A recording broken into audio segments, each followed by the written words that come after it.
오늘 요한계시록 1장 3절에 보면 이 예언의 말씀을 읽는 자와 듣는 자 그리고 그 가운데 기록된 것을 지키는 자는 복이 있다라고 이야기를 하고 있습니다. 계시록 오늘 네 번째 시간인데요. 계시록 1장부터 11장까지 내용들을 좀 살펴보도록 하겠습니다. 가장 서론이 우리들이 방금 전에 읽어본 1장 1절에서 3절까지의 내용입니다. 이 첫 절에서 이야기하고 있듯이 이 책은 예수 그리스도의 계시다라고 명시하고 있습니다.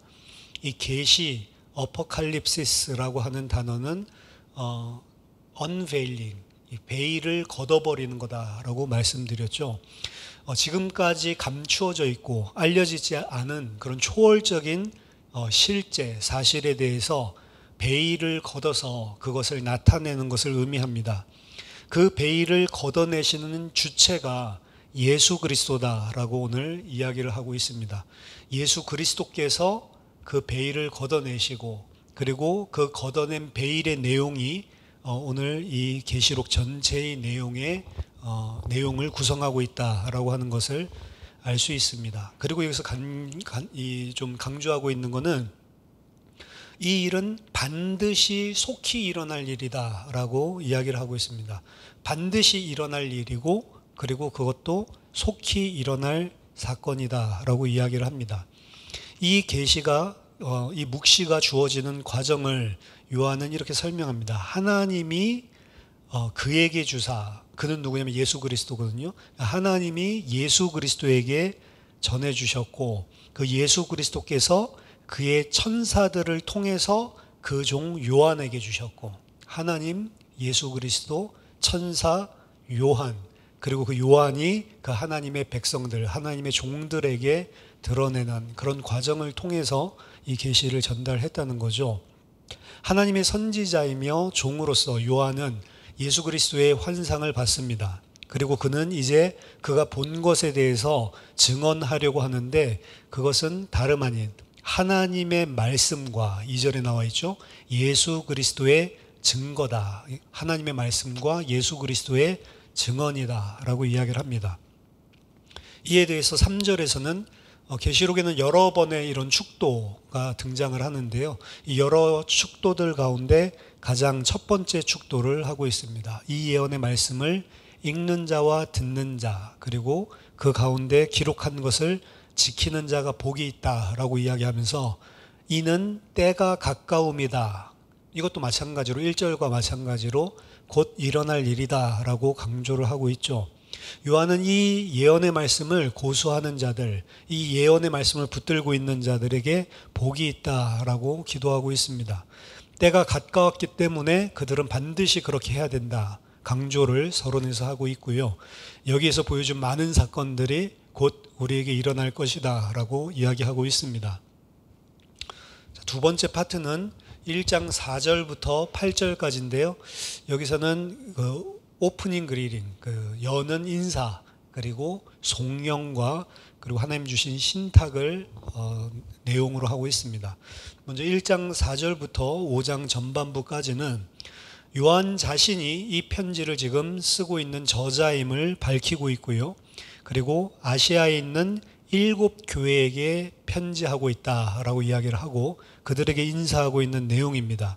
그리고 그 인사는 삼위의 하나님 자신으로부터 말미암는 인사를 하고 있고요. 이 책 전반에 걸쳐서 그리스도 되신 예수는 하나님의 증언을 우리에게 중보해 주시는 중보자예요. 그리고 새 창조의 첫것, 으뜸이 되시고 그리고 모든 하나님을 대적하는 공모하고 있는 이 땅의 왕들의 머리가 되시는 분이다 라고 송영을 하고 있습니다. 5장 중반부부터 6절까지는 5절 중반부부터 6절까지는 요한은 성령을 표현하는데요. 7 영이라고 하는 표현을 하고 있습니다. 7 영이다라고 하는 것은 7은 완전을 의미하는 숫자죠. 그래서 완전한 영, 온전한 영 그렇게 성령을 지금 표현하고 있습니다. 하나님의 사랑의 복음은 그의 백성들을 죄로부터 구원하시고 그들을 제사장으로 그리고 왕으로 삼으셨습니다. 교회는 다니엘서 7장 14절 그리고 27절에 나와 있는 인자와 그리고 그의 백성들에 대한 내용들과 마찬가지로 하나님께서 이제 새롭게 변화할 새로운 세상 속에 하나님과 함께 다스리게 되는 그러한 복을 받게 될 것입니다. 예수 그리스도는 유월절의 어린 양으로서 예수 그리스도의 하나님의 백성들을 향한 사랑과 희생으로 말미암아 새로운 출애굽, 진정한 마지막 출애굽을 가져오고 하늘과 교회가 왕적인 그리고 제사장적인 소명을 가진 이 땅의 권세를 새롭게 재편하는 그 일들을 감당하십니다. 1장 7절부터 8절까지는 요한은 성경에 기초하고 있는 두 가지 예언적인 신탁을 추가하고 있는데요. 이는 예수님께서 각각의 사람들을 신원하실 것이다 라고 하는 사실과 하나님의 전체적인 주권을 강조하고 있습니다. 7절 8절 읽어드리면 볼지어다 그가 구름을 타고 오시리라 각 사람이 눈이 그를 보겠고 그를 찌른 자들도 볼 것이요 땅에 있는 모든 족속이 그로 말미암아 애곡하리니 그러하리라. 아멘. 주 하나님이 이르시되 나는 알파와 오메가라 이제도 있었고 전에도 있었고 장차 올 자요 전능한 자라 하시더라. 하나님께서 모든 것을 다 주관하실 분으로 반드시 오실 것을 약속하고 있고 그리고 예수님께서 그들을 찌른 자, 예수를 찌른 자, 예수님을 죽인 자들 포함한 땅의 모든 족속들이 그 앞에 설 것이다 라고 하는 것을 분명하게 보여주고 있죠. 자, 요한복음 1장 9절로 20절까지 이 세 번째 파트는 인자 예수님에 관한 요한이 본 환상에 대해서 기술을 하고 있습니다. 먼저 9절에서 11절에서는 요한에게 선지자적인 사명을 주는 이 환상이 시작되고 있는데 그 환상은 주의 날에 일어났다. 이게 주의를 표현하고 있는 표현이라고 많이 보고 있습니다. 그래서 초기 기독교인들이 이미 안식일이 아닌 안식 후 첫날에 주일에 모이고 있었음을 예표하는 보여주고 있는 그러한 증거로서 많이 활용되고 있는 본문이죠. 주의 날에 그에게 성령이 주신 감동 속에서 이 환상이 임했고요. 큰 소리가 나서 그에게 명령합니다. 네가 본 것을 다 기록해라. 그리고 그것을 7교회에 보내도록 명령을 합니다. 그가 그 소리를 나는 소리를 향해서 뒤돌아섰을 때 그때 이제 영화롭게 되신 그리스도의 모습을 보게 되죠. 그리고 그 그리스도의 모습은 아까 전에도 이야기했던 다니엘서 7장 9절 13절 그리고 다니엘서 10장 5절 6절의 언어로 묘사하고 있습니다. 사실은 예수 그리스도를 보고 그리고 예수 그리스도께서 주시는 이 환상의 내용들의 많은 부분들이 요한이 새로운 사실들을 본 게 아니고 거의 대부분 구약 성경에 나타나 있는 인자의 모습이라든지 심판의 내용이라든지 이런 것들을 전부 다 사실은 사용해서 그 환상들을 표현하고 있습니다. 그 영화롭게 되신 그 예수 그리스도는 인자와 같은 이라고 표현을 하고 있고요. 7 금촛대 사이에 서 있다라고 이야기를 합니다. 7 금촛대는 당연히 성전 안에 있는 7가지를 가지고 있는 등잔대를 연상시키는 것이고요. 그 인물은 왕적인 그리고 신적인 위엄을 가지고 있고 요한은 그 발 앞에 엎드릴 수밖에 없는 거죠. 두려워서 그리고 떨면서 그 앞에 엎드립니다. 하지만 예수님은 그에게 손을 대시며 두려워하지 말라 말씀하시고 그를 자신의 사자로 메신저로 보내십니다. 두려워하지 말라 나는 처음이요 나중이다 라고 이야기를 하시는데요. 처음이요 나중이다 라고 하는 것은 이사야서에서 계속적으로 등장하고 있는 유일하신 하나님, 유일신론적인 하나님의 환상을 상기시키는 것입니다. 계시록에서도 이 처음이요 나중이다 라고 하는 이 표현을 계시록적인 표현으로 알파와 오메가다. 처음이고 마지막 알파벳이죠. 알파랑 그리고 마지막 오메가 헬라어의 알파벳 순서로 이야기를 하면서 유일하신 하나님의 모습을 동일한 표현으로 알파 오메가라는 계시록 자체의 표현으로 나타내고 있습니다. 따라서 그리스도의 권세, 통치, 영광은 사실은 하나님만이 가지고 있어야 될 그러한 영광인데요. 구약에 의하면 이 계시록에서 보여주고 있는 것은 구약에서 하나님만 가지고 있는 그 권세와 통치와 영광을 예수 그리스도도 동일하게 공유하고 있는, 마치 그분도 참 하나님과 같은 분이다라고 하는 사실을 계속해서 반복적으로 드러내고 있습니다. 예수 그리스도는 단순하게 하나님이 보내신 그리스도 그 정도가 아니고 하나님과 동일한 분이시고 영광과 권세와 보좌와 그 모든 것들을 다 하나님과 동일하게 공유하고 계시는 참 하나님이다라고 하는 사실을 요한계시록 전체에 통틀어서 사실 증거하고 있습니다. 그리고 이제 내용이 본격적으로 시작되죠. 2장 1절부터 3장 22절까지 이제 7교회에 보내는 편지들의 내용에 대해서 나타나고 있습니다. 7교회에 보내는 이 편지는요, 이 교회들을 위에서 충고하기도 하고 그리고 격려하기도 하는 예언적인 신탁으로 구성이 되어 있고, 그리고 그 가운데서 예수 그리스도 하나님을 또 찬양하는 내용도 등장을 하고, 그리고 잘못된 것들을 꾸짖는 강렬한 훈계가 등장을 하기도 합니다. 이 7교회의 편지를 쓰고 있지만 각각의 편지들은 다음과 같은 일반적인 그런 패턴을 따르고 있는데요. 가장 첫 번째는 이 주어진 교회에 대한 교회의 천사에게 편지를 쓰라라는 명령을 합니다. 예를 들면 에베소 교회의 사자에게 편지하라. 이 사자라고 하는 표현은 앙겔로스거든요. 앙겔로스라고 하는 의미가 천사라는 의미도 가지고 있고, 그리고 메신저, 사자라고 하는 의미도 가지고 있는데 천사랑 똑같은 의미죠. 그래서 각 교회를 대표하고 있는 천상적인 대표자, 천사에게 편지를 써라라고 하는 명령이 제일 먼저 등장합니다. 두 번째는 예수 그리스도에 대한 묘사와 함께 그 예수 그리스도께서 이같이 말씀하시기를, 타데 레게이라고 하는 헬라어 표현을 쓰는데, 이거는 하나님이 그리고 그리스도께서 신적인 말씀을 전달하실 때 나오는 선언적인 문구, 형식적인 그 포뮬라라고 합니다.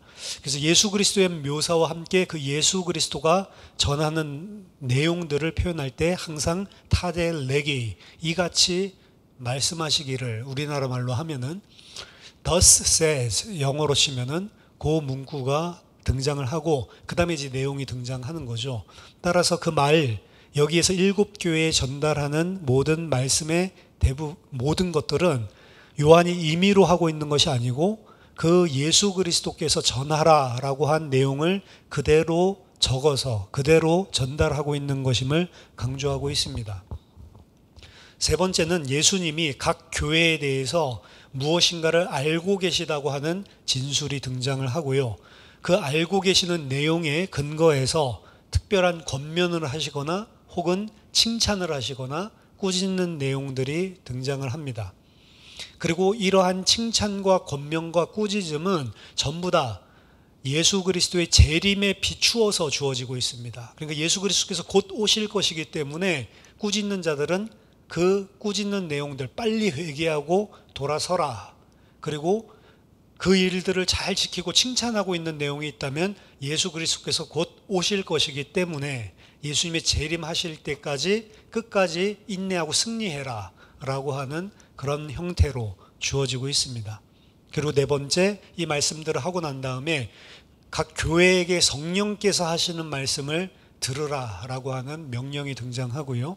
그리고 마지막 다섯 번째로 구원에 대한 약속, 승리하는 자에게 주어지는 그런 예수 그리스도의 복에 대해서 이야기를 하고 있습니다. 대부분의 편지들은 항상 분명한 연관성을 역사적으로 알 수는 없지만 그럼에도 불구하고 각 교회가 처해 있는 지역들, 각 교회의 특정한 지역적인 상황 때문에 벌어진 일들을 배경으로 주어지고 있습니다. 자, 가장 첫 번째 나오는 교회가 2장 1절에서 7절까지 에베소 교회인데요. 에베소 교회의 편지는 일단 그 교회가 인내하고 있음을, 그리고 악하고 거짓된 교사들, 거짓 복음을 전하는 자들을 관용치 않은 것에 대해서 칭찬을 합니다. 하지만 에베소 교회는 또한 꾸짖음도 받죠. 그들이 첫사랑을 저버렸다라고 하는 사실에 대해서 꾸짖는 내용이 등장을 합니다. 2장 8절에서 11절에는 서머나 교회의 편지를 쓰고 있죠. 서머나 교회는 그 당시에 서머나 교회가 가지고 있는 가장 중요한 특징으로 본문에서 보여주는 것은 이 서머나 교회가 환난과 궁핍을 당하고 있다라고 이야기를 합니다. 서머나 교회는 사회적으로 가난한 그런 특징을 가지고 있는 교회였습니다. 그리고 그들이 가난할 수밖에 없었던 이유는 그들이 우상 숭배에 물들어 있던 그 지역의 상업 활동에 참여하기를 거부했기 때문입니다. 그냥 능력이 없어서 가난한 것이 아니고 우상에 참여하지 않기 위해서 자기 자신을 순결히 예수 그리스도를 믿는 자로 지키기 위해서 사실은 포기했던 거죠. 그렇기 때문에 궁핍한데 그것을 예수님께서 다 아신다라고 이야기를 합니다. 하지만 그들은 사회적으로는 가난했을지 몰라도 영적으로는 부유한 자들이었습니다.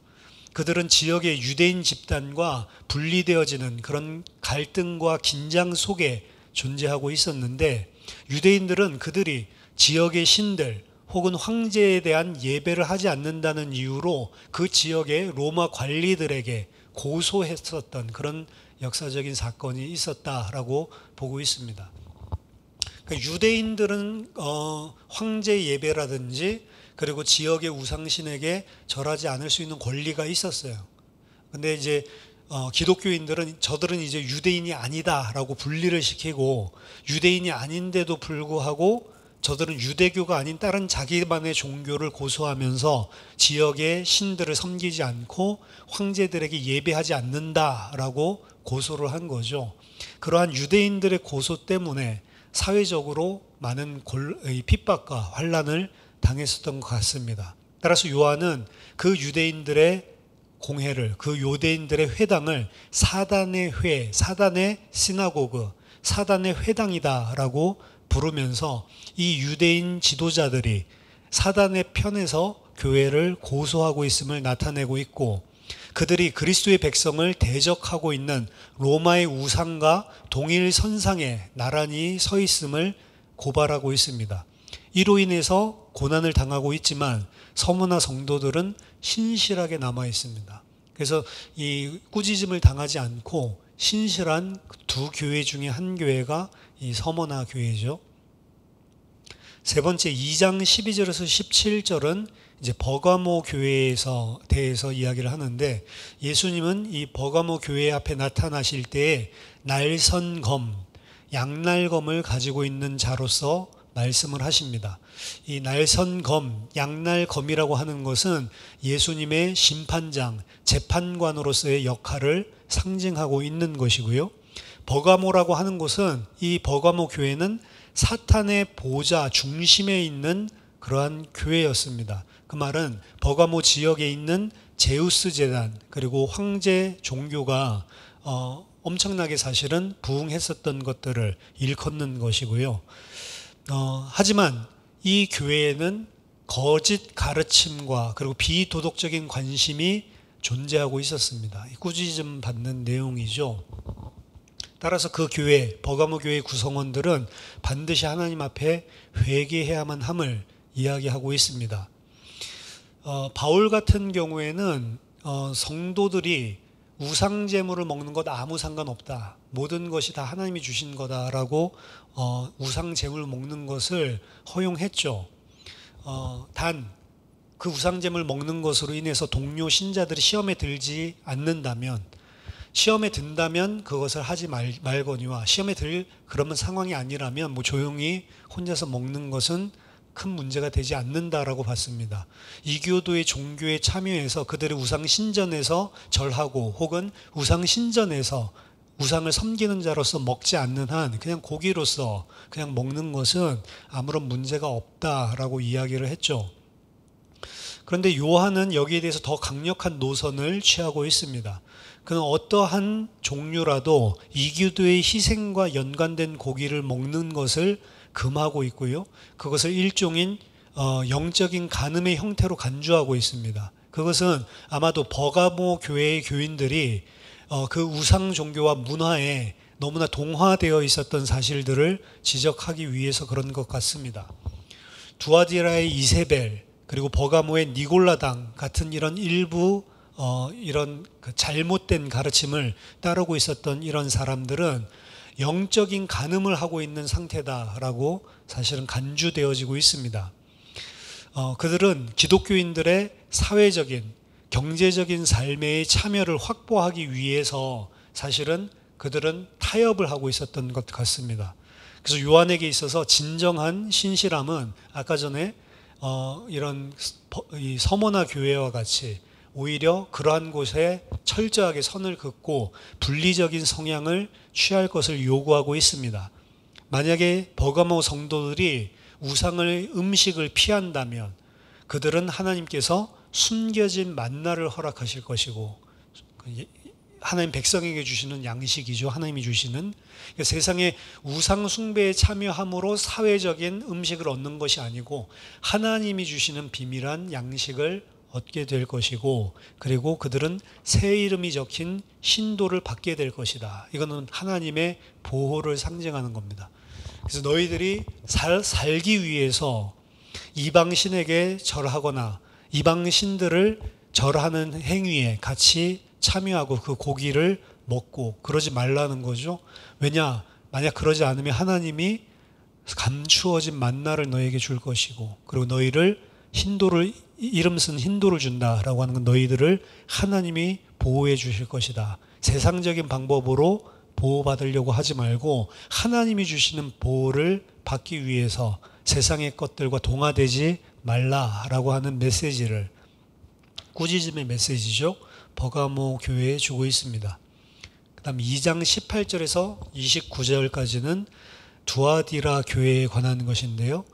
두아디라 교회는 많은 그런 덕을 인하여서 칭찬을 받습니다. 하지만 이세벨이라고 하는 인물에 의해서 대표되어지는 부도덕성을 용납한 것으로 인해서 꾸짖음을 받습니다. 이것은 스터켄부르기라고 하는 학자가 보고 있듯이 요한에게 있어서 이세벨의 기독교 공동체 안에서의 영향은 뭐라고 지금 보고 있냐면, 로마 제국 안에서 거대한 규모로 행해지고 있었던 음란의 축소판이 교회 안에서도 일어나고 있다라고 보았다라고 해석을 합니다. 로마 제국에서 행하고 있었던 우상 숭배, 그리고 영적인 그리고 정치적인 형태의 음행을 저항하는 자들, 그 자들에게 하나님께서 시편 2편에서 허락하신 그리스도께서 통치하시는 세계적인 통치를 함께 하고 다스리게 될 것이다 라는 약속을 합니다. 하지만 그 이세벨을 치지 않고 그 가운데 계속 머무는 자들은 사실은 심판받을 수밖에 없는 거죠. 그래서 두아디라 교회는 많은 좋은 점들을 가지고도 있었지만 이세벨의 음행에 동참하고 있는 이유 때문에 꾸짖음을 당하는 그런 교회였고요. 3장 1절에서 6절은 사대교회입니다. 사대교회 또한 선한 행실의 역사를 가지고 있었지만 이제 어느 틈엔가 영적인 무기력 가운데 빠진 교회였습니다. 따라서 그 교회의 신자들은 이제 일어날 필요가 있다, 깨어날 필요가 있다라고 간구를 하고 있고, 그들의 더러운 의복을 정결한 것으로 갈아입어야만 한다라는 내용을 이야기합니다. 주님께서는 밤에 도적과 같이 속히 임하실 것이기 때문에 그들은 영적으로 깨어서 준비하고 각성하고 있어야 된다는 거죠. 이기는 자는 생명책에 그 이름을 흐리지 않고 포함할 것이다 라는 약속을 줍니다. 3장 7절부터 13절까지는 또 하나의 칭찬만 받는 교회죠. 빌라델비아 교회입니다.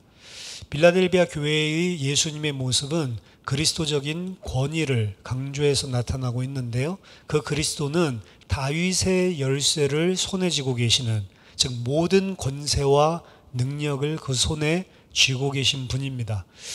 빌라델비아 성도들은 그 그리스도를 섬김에도 불구하고 사실은 신실하기는 하지만 회당으로 말미암은 대적들로 인해서 연약해져 있었던 그런 교회였습니다. 근데 그 그리스도께서, 그들이 섬기는 그리스도가 다윗의 열쇠를 손에 쥐고 모든 권세와 능력을 가지신 분이다라고 그들을 다시 격려하고 있습니다. 예수님은 그들에게 예수 그리스도께서 그들과 함께 하심으로 다윗의 열쇠를 가지고 문을 제공해 주시고 그들의 소외됨으로부터 소외당하고 그들이 어떻게 보면 밀려나고 있는 그러한 상황을 예수 그리스도께서 그들을 위해서 옹호해 주심으로 뒤집으시고 다가올 시험에서 보호해 주실 것을 약속하고 있습니다. 연약하고 작지만 특징들이 보면 사대교회라든지 빌라델비아 교회는 어떻게 보면 가장 연약하고 그리고 어려운 상황에 있는 교회들이었습니다. 근데 연약하고 어려운 교회가 오히려 신실하게 하나님을 따르고 있는 것들을 보여주죠. 오히려 힘이 있는 자들 그리고 어느 정도 사회 속에서 내가 원하는 것들을 가지고 있는 자들은 오히려 꾸지람을 받는데 그들이 사회 속에서 그것들을 가지고 있었던 이유가 오히려 사회와 동화되고 있고 우상 숭배와 타협하고 있었던 그런 일들 때문에 일어난 것들을 보여주고 있습니다. 반대로 사대교회나 빌라델비아 교회는 타협하지 않는 거죠. 그렇기 때문에 가장 가난하고 그리고 연약했는데 그럼에도 불구하고 이 자들은 오직 믿음에만 신실하게 붙들고 있었던 그런 교회입니다. 어떻게 보면은 이게 진짜 교회의 모습인지도 모르죠. 그래서 진정한 교회가 회복되기 위해서는 이 대대적인 핍박이 일어나는 것이 필요할지도 모른다라는 이야기를 폴 워셔가 하는 겁니다. 대대적인 핍박이 일어나지 않으면 교회는 계속해서 타협하고 자기 자신들의 죄를 알지 못하고 오히려 교회의 모습을 상실해 나간다는 거죠. 그 대표적인 모습을 보여주고 있는 교회가 마지막 14절부터 22절까지 등장하는 라오디아 교회의 편지입니다. 라오디게아 교회는 아마도 가장 유명한 편지고요. 많이 설교에서 나오지만 라오디게아 교회는 다른 교회들과 비교할 수 없게 풍족하고 부유한 교회였습니다. 하지만 그들의 부요는 오히려 그들의 성도를 타락시켰고요. 그리고 여기 보면 그 뜨겁든지 차든지 미지근하지 말고 완전 뜨겁든지 차든지 둘 중에 하나 해라 라고 하는 이야기가 나오는데 이것은 라오디게아 교회가 위치하고 있었던 히에라볼리 근처에 있었던 골로새 지역, 히에라볼리와 그리고 골로새 지역 사이에 지금 라오디게아가 위치하고 있었는데 이 히에라볼리와 그리고 골로새 지역은 히에라볼리는 온천으로 뜨거운 온천으로 유명한 도시였고 골로새는 차가운 생수로 냉수로 유명한 도시였습니다. 그곳으로 각각 유명한 도시였는데 그 중간에 있었던 라오디게아의 물은 미지근한 뜨겁지도 않고 차지도 않은 그런 물의 특성을 가지고 있는 지역으로 알려져 있습니다. 이것이 마치 라오디게아의 영적인 미적지근한 상태와 유사한 것이었죠. 그래서 그를 통해서 지금 이야기를 하고 있습니다. 예수님은 그들로 인해서 토해낸다라는 이야기를 하는데 구토가 나는 구역질이 나는 겁니다. 그러니까 믿는 것도 아니고 믿지 않는 것도 아니고 이거 봤을 때 예수님은 어떻게 한다고요? 구토가 난다. 토할 것 같아. 역겹다라고 하는 거죠. 그는 부유했지만 그리스도가 봤을 때는 역겨운 믿음을 가지고 있었다. 안타까운 거죠. 예수님은 그들의 문을 두들기면서 그들에게 친근한 식사의 교제를 요청하고 있습니다. 만약 그들이 문을 열고 예수님을 받아들이고 자기 자신들의 그러한 미적지근한 신앙에서 벗어나서 극복을 하게 된다면 예수님이 그들 안에 들어가서 먹고 마시고 그들과의 교제를 회복할 뿐만 아니라 하나님의 보좌를 예수님이 공유하신 것처럼 그들과도 함께 다스리는 왕적인 그 보좌를 공유할 것을 약속하고 있습니다. 이 요한계시록 3장 20절에 나오는 예수님이 문을 두드리고 그리고 예수님을 영접하는 이 부분들은 그래서 사실은 본문상으로 본다면 우리들이 보통 불신자들에게 복음 전하고 예수님을 영접 초청할 때 사용하는 것이지만 사실은 회개를 촉구하는 것입니다. 너희들이 예수님을 믿는다고 하면서도 믿는 것도 아니고 믿지 않는 것도 아니고 이런 태도에 있는 자들을 회개하고 이제 예수 그리스도와 온전한 교제에 들어가기를 촉구하는 그런 메시지지 어떻게 보면은 불신자들에게 주는 메시지들은 아니죠. 문맥상으로 본다면. 여기 이 라오디게아 교회에서 보여주는 그 하나님의 보좌, 예수 그리스도께서 누리시는 그 보좌를 함께 공유할 것에 대한 이 보좌에 대한 언급은 그 다음에 등장하고 있는 천상의 보좌에 대한 환상으로 이어지고 있습니다. 4장 1절에서 5장 14절까지 다섯 번째 파트는 그래서 하늘의 천상의 보좌와 그리고 그 보좌에 대한 요한의 환상을 보여주고 있습니다. 먼저 4장 1절부터 8절 초반부까지는 요한은 이제 하늘에 있는 하나님의 아련실에 나올 것을 허락받습니다. 그리고 이것은 궁극적인 미래, 요한계시록 21장 22장에 등장하고 있는 그 아련실이 아닙니다. 대조적으로 다른 모습들을 보여주고 있습니다. 따라서 이것은 궁극적인 미래가 아니고 지금 현재 시간에 하나님의 임재 속에서 무엇이 일어날 것인지를 요한에게 보여주는 것이다 라고 이야기합니다. 하나님은 지금 보좌 위에 앉아 계시고 그리고 24장로들 그리고 하나님의 7영 성령이죠. 그리고 네 생물에 의해서 둘러싸여져 있는 모습을 묘사하고 있습니다. 4장 8절 후반부부터 11절까지는 그들은 보좌 위에 계신 그 하나님께 영원한 예배를 합니다. 그 생물들은 거룩하신 하나님을 찬양하고 그리고 그 장로들은 왜 우리가 찬양하는지 이유를 설명하는데 그것은 그가 모든 것을 창조하신 창조주이시기 때문에 찬양하고 있는 것으로 이야기를 합니다. 그리고 5장에서는 이 땅에 하나님의 백성들에게 무슨 일이 일어나는지와 상관없이 이 찬양은 하늘 보좌실에서 아련실에서 계속해서 영원히 계속됨을 보여주고 있고요. 이 가운데에서 분명한 긴장이 5장에서 발생하고 있음을 보여주고 있습니다. 하나님이 의도하신 계획, 하나님이 목적하신 것들이 진행되고 있지 않음을 보여줍니다. 그 이유는 하나님을 대신해서 인간을 구원하고 창조의 계획을 다시 제자리로 되돌릴 수 있는 자, 그 자가 없기 때문입니다. 하지만 유다의 사자이시며 그리고 하나님의 어린 양이 이 일을 하시고 어둠의 세력을 이기셨음을 이야기하고 있습니다.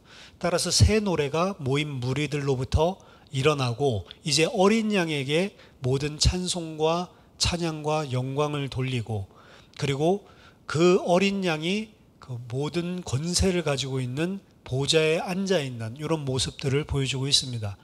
예수님이 사자로 그리고 양으로 이스라엘의 메시아로 그리고 창조주 하나님으로 창조주 하나님께 돌려져야 될 영광이 이제 그 어린 양에게로 돌려지는 모습이 5장에 등장합니다. 그 이유는 하나님의 뜻과 계획하신 목적들이 지금 인간의 죄로 말미암아서 전부 다 허물어졌는데 그 일을 이룰 자가 없기 때문에 요한이 엉엉 울거든요. 그런데 눈을 들어서 그 어린 양을 바라보니 그 어린 양이 그 모든 일들을 다 행하셔서 하나님의 뜻대로 모든 세계를 다시 돌려놓는 그 일을 온전하게 하신 분이 되시고 그분께 그래서 이제 하나님께 돌려야 될 모든 찬송을 그리고 그 어린 양이 하나님의 보좌에 앉아 있음을 보여주고 있습니다. 상당히 그 요한계시록은 요한복음과 마찬가지로 예수님의 신성, 참 하나님 되심을 사실은 곳곳마다 보여주고 있습니다. 그리고 여섯 번째 파트는 6장 1절부터 8장 5절까지인데요. 7 봉인에 관한 이야기입니다. 6장 1절에서 8절까지는 이 두루마리, 7 봉인을 가지고 있는, 7 인을 가지고 있는 두루마리가 존재하는데 이제 그 봉인을 떼기 합당한 분은 그 어린 양밖에 없다라고 고백을 하면서 그 어린 양이 이제 그 인봉을 떼시는 거죠. 먼저 처음에 4개의 인봉을 뗄 때 4명의 말탄 기수들이 그 인봉을 통해서 이 세상이 풀리는데 그들은 정복, 그리고 치명적인 전쟁, 기근, 그리고 다양한 형태의 죽음의 심판을 가져오는 것으로 그래서 내 인봉을 뗄 때마다 이러한 심판이 이 땅에 임함을 보여주고 있습니다. 6장 9절에서 17절까지는 5번째 인을 떼는데요. 5번째 인을 뗐을 때 이는 순교자들로부터의 부르짖음을 낳게 됩니다. 그들은 하나님의 심판이 빨리 임하게 되기를 언제까지 기다려야 합니까? 라고 하는 신원을 합니다. 우리의 원한을 속히 풀어달라고 사실은 신원하고 염원하는 기도가 등장을 하죠. 여섯 번째 인이 떼어졌을 때 파괴의 전조가 이제 풀려나게 되고요. 이 땅의 백성들은 그 파괴의 전조를 보고 숨으려고 합니다. 그 앞을 숨으려고 경고를 하고 있는 거죠. 하나님께서 마침내 이제 그 원수를 갚으실 그 신원의 시간표가 왔고 하나님께서 반드시 그 하나님의 백성들의 아까 순교자들이 부르짖었던 그 신원을 반드시 들어주시고 원수를 갚으실 것을 보여줍니다. 7장 1절에서 8절에는 이제 일곱 번째 인을 떼기 전에 이제 중간에 끼어든 그런 내용인데요. 왜 하나님의 심판이 지연되고 있는지를 설명하고 있습니다. 그러니까 7장 1절에서 8절까지는 사실은 일곱 번째 인을 떼야 되는데 그 인을 떼기 전에 이제 중간에 어떤 간막이 등장을 하는 거죠. 그리고 그 간막의 내용은 왜 하나님의 심판이 지연되고 있는지를 암시적으로 설명하고 있습니다. 하나님의 종들은 먼저 재앙으로부터 보호를 받고 그리고 일종의 메시아의 군대로 제시되어지고 있습니다.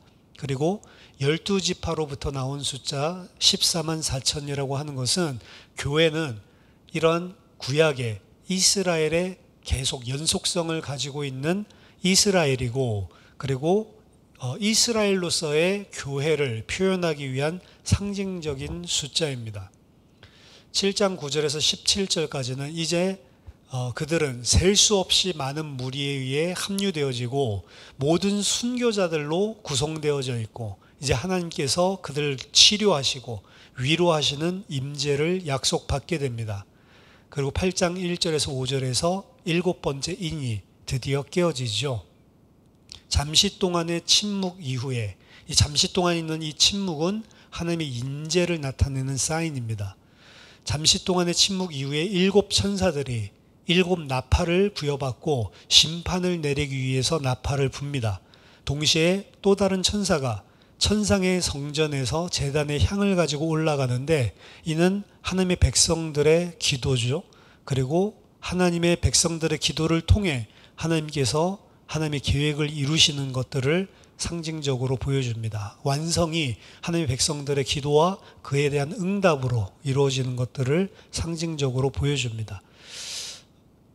일곱 번째 그 인이 일곱 인에 대한 이야기가 끝나고 그리고 일곱 번째 섹션으로 8장 6절부터 11장 19절까지는 일곱 나팔에 대한 환상을 보여줍니다. 8장 6절에서 먼저 12절 내용들을 보면 이 나팔 분다라고 하는 것은 유대 전통에서 임박한 하나님의 심판을 상기시키는 것이었습니다.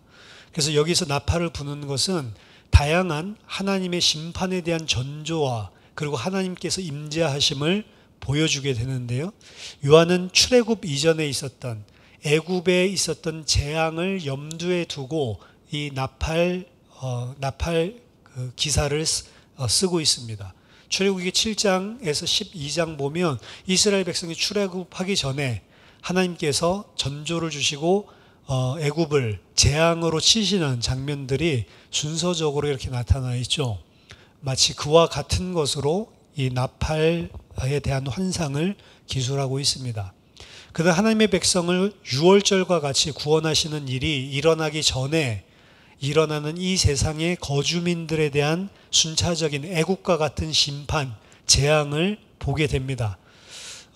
비록 여기서든 순차적으로 이렇게 마치 출애굽 사건처럼 이야기를 하고 있지만 동시에 어떻게도 해석을 할 수 있냐면 순차적인 것이 아니고 마지막 때에 일어나는 동시다발적으로 일어나는 그런 일들로도 해석을 할 수가 있습니다. 자, 8장 13절에서 9장 12절까지 처음에 4개의 재앙의 나팔과 구분되어지는 새 나팔의 이야기가 등장을 하는데요. 이 새 나팔은 그 백성들의 거주지에 임하는 하나님의 심판, 하나님의 재앙일 뿐만이 아니고 이제는 그 사람들 자신들에게 직접적인 공격이 일어납니다. 이것도 이제 출애굽기랑 비슷하죠. 출애굽기도 처음에 환경적인 부분들의 심판이 일어나다가 나중에는 애굽 백성 자체를, 이 종기가 나고 이때부터 시작해서 애굽 백성 자체를 심판하시기 시작을 하시는데, 이제 마지막 새 나팔에서는 이제 그들의 백성들의 거주지가 아니라 그 사람들 자체에게 직접적으로 하나님께서 내리는 재앙을 포함하고 있습니다. 요한은 떨어지는 별, 즉 파괴하는 천사가 무저갱이라는 장소는 초자연적인 절대적인 악이 들어있는 장소인데요.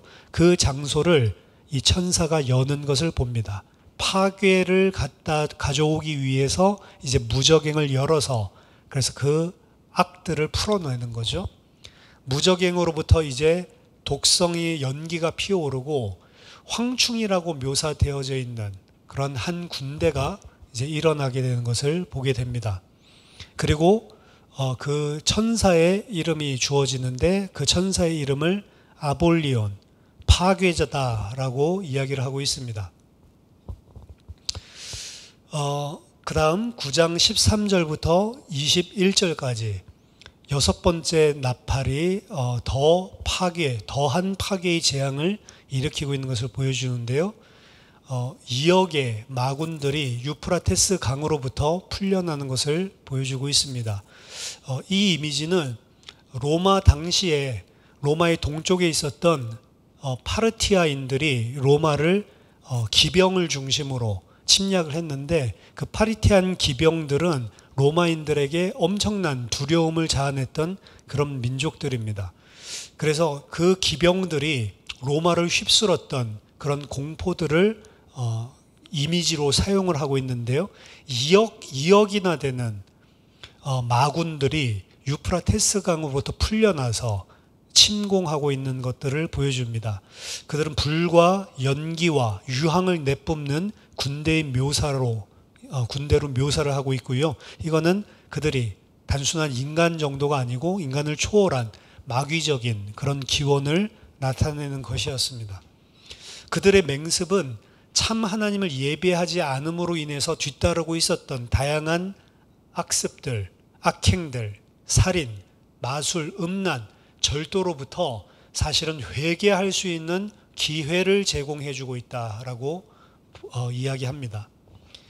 10장 1절에서 11절 또한 이제 여섯 번째 나팔과 일곱 번째 나팔 사이에, 아까 전에 여섯 번째 인과 일곱 번째 인 사이에 막간이 들어왔던 것처럼 여기에도 막간이 존재를 하는데요. 먼저 요한은 갱신된 사명을 하나님으로부터 받습니다. 네가 많은 백성과 나라와 방언과 임금에게 다시 예언하여야 하리라 라고 하는 새로운 갱신된 사명을 받죠. 11장 1절에서 2절, 둘째로 그가 받은 두루마리 속에는 로마 제국에 대한 증인으로서의 교회와 로마의 적대에도 불구하고 보존된 교회에 대한 비유적인 모습이 제시되어져 있습니다. 그래서 요한은 이방인들이 그 성전의 바깥들과 거룩한 성을 짓밟음에도 불구하고 하나님께서 성전과 하나님의 제단을 측량하라. 이 측량하는 것은 보호를 이야기하는 거거든요. 그래서 외적으로는 짓밟히고 죽임을 당하지만 그 내부적인 영적으로는 오히려 하나님이 철저하게 건드리지 못하게 보호하고 있음을 상징적으로 보여주고 있습니다. 11장 3절에서 4절, 에스겔이 그의 환상송에서 이제 성전을 측량하는 것은 하나님이 의도하신 거주지에 대한 표시를 하는 것과 마찬가지로 이제 이 인간의 성전을 측량하고 있고요. 21장에서 절정을 이루어서 이제 하나님께서 그 측량된 하나님의 성도들 가운데 그들을 성전 삼으시고 새 예루살렘 삼으시고 그들과 함께 거주하심을 나중에는 궁극적으로 의미하고 있습니다. 11장 3절에서 14절, 이 사실에 대해서 예언을 하는 두 명의 증인에 대해서 이야기를 합니다. 아마도 이거는 본문이 이야기하고 있는 스갈에서 4장 11절에서 14절에 여호수아 제사장이죠. 그리고 총독 스룹바벨, 그들을 이야기할 뿐만 아니라 출애굽 시대의 모세와 아론을 공명하고 있는 것이 아닌가라고 많이 생각을 합니다. 그들이 역경에도 불구하고 하나님의 말씀을 증언하고 그리고 고난당하고 그리고 그에 대한 하나님이 그들을 입증해 주시는 것이 계시록 전체의 이야기의 거울입니다. 따라서 리차드 보컴은 이렇게 이야기를 합니다. 이 사실이 바로 두루마기 속에 있는 계시의 핵심이다. 계시록 메시지의 핵심이다 라고 이야기합니다. 교회는 이 모든 세상의 나라들로부터 구속을 받았고 고난당하는 증인으로 하나님께서 부르신 것이다. 그래서 우리는 증인은 증인인데 이 땅에서 어떤 증인이냐면 안뜰과 모든 거룩한 성이 이방인에 의해서 짓밟히는 증인입니다. 그럼에도 불구하고 하나님은 측량하셔서 성도들의 영혼, 성도들의 영적인 내면을 보호해 주시는 거죠. 우리는 고난당하는 증인으로 부르심을 받았다. 예수 그리스도의 희생에 대한 증인으로 우리도 참여하는 것이고 이 고난당함은 증인들로 하여금 열국 가운데 하나님께서 택하신 자들을 우상으로부터 회개하게 하고 참 하나님께 돌아오게 하는 일을 한다. 이런 방식으로 예수님의 증인이 교회의 말씀을 선포할 뿐만 아니고 그리고 삶과 죽음을 통해 우주적으로 확장되어지면서 하나님이 열방들에 대한 심판뿐만이 아니고 그들 가운데 있는 하나님의 백성들을 구원으로 다가가게끔 한다라고 이야기를 합니다. 그러니까 그리스도인들은 이 땅에서 고난을 당하지만 그 고난이 멸망받는 자들에게는 멸망의 증거가 되는 것이고 그들 가운데 하나님께서 택하신 자들은 그러한 고난들 속에서 증언한 증언의 말씀들을 통해 하나님의 백성으로 편입되어지는 구속의 역사가 동시에 일어난다고 하는 거죠. 한 가지 변화되지 않는 것은 그렇게 이 복음이 전파되어지고 그리고 그들의 백성이 살아나는 것은 예수님이 그렇게 했던 것과 마찬가지로 하나님의 백성들의 고난의 증언을 통해서 일어난다라고 이야기를 합니다. 그래서 하나님의 백성들이 이 땅에서 예수 그리스도의 그 구원 사역에 동참할 때에 힘과 능력을 가지고 마치 중세교회가 힘과 권세를 가지고 십자군 정복하듯이 그런 식으로 일어나는 게 아니고 고난당하는 하지만 하나님의 말씀을 신실하게 증언하는 증언을 통해서 하나님께서 마지막 때에 일하심을 보여주고 있습니다. 11장 15절에서 19절까지는 이제 드디어 마지막 7번째 나팔이 불려지고요. 이 7번째 나팔이 최종적인 나팔이 불려졌을 때 하늘에서 찬양과 감사가 일어나게 됩니다.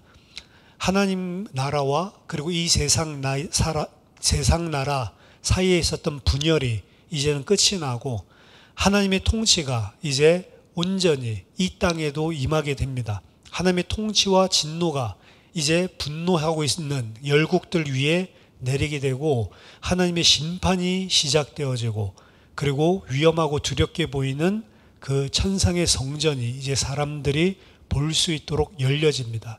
그 천상의 성전의 모습이 우레와 번개와 막 이런 두려운 모습으로 열려지고 있는 그것은 이제 이 땅에 대한 심판의 시간표를 보여주는 것이기도 하죠.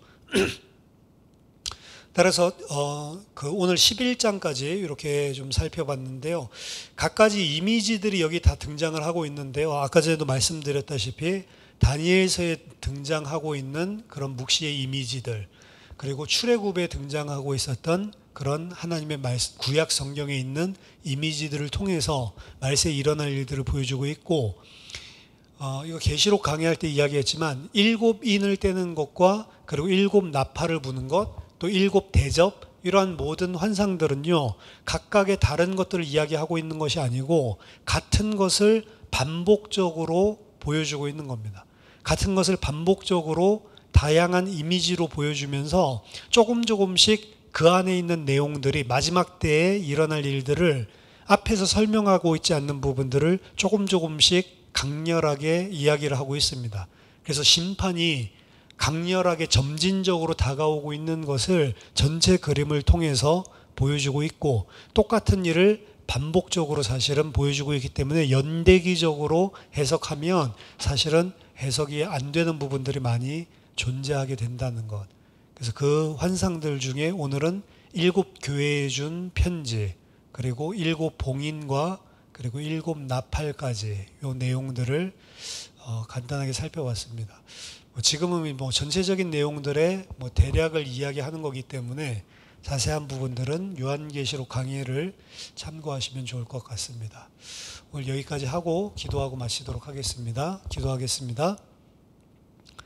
살아계신 하나님 아버지, 은혜를 감사드립니다. 7교회에 주신 편지를 보고 또한 말세 때 일어나는 그 하나님의 재앙과 그 속에서 참다운 교회가 어떻게 해야 되는지를 요한계시록들을 통해 우리들이 발견하면서 하나님, 우리들의 모습을 온전한 하나님의 백성으로 세우게 하시고 인내하고 깨어서 주님의 오심을 준비하는 그런 신부로 하나님 설 수 있도록 우리에게 믿음을 더하여 주시옵소서. 우리에게 주님이 오시는 그날이 두려움이 날이 아니요 우리를 신원하시고 우리의 구원을 완성하시는 날이기에 하는 그날을 사모하고 그날이 속히 임하기를 간절히 바라는 참 성도가 될 수 있도록 도와주시옵소서. 이 땅에서 당하는 환난과 핍박과 고난을 통해서 오히려 예수 그리스도를 그 속에 증거할 수 있는 삶을 통해, 말씀을 통해 증거할 수밖에 없는 참다운 증인이 될 수 있도록 세상 사람들과 다른 기준으로 그 속에서 오직 그리스도로 인하여 감사하고 기뻐하며 승리하는 그런 서머나 교회와 빌라델비아와 같은 교회가 될 수 있도록 우리 교회를 축복해 주시옵소서. 예수 그리스도 이름으로 기도하옵나이다. 아멘.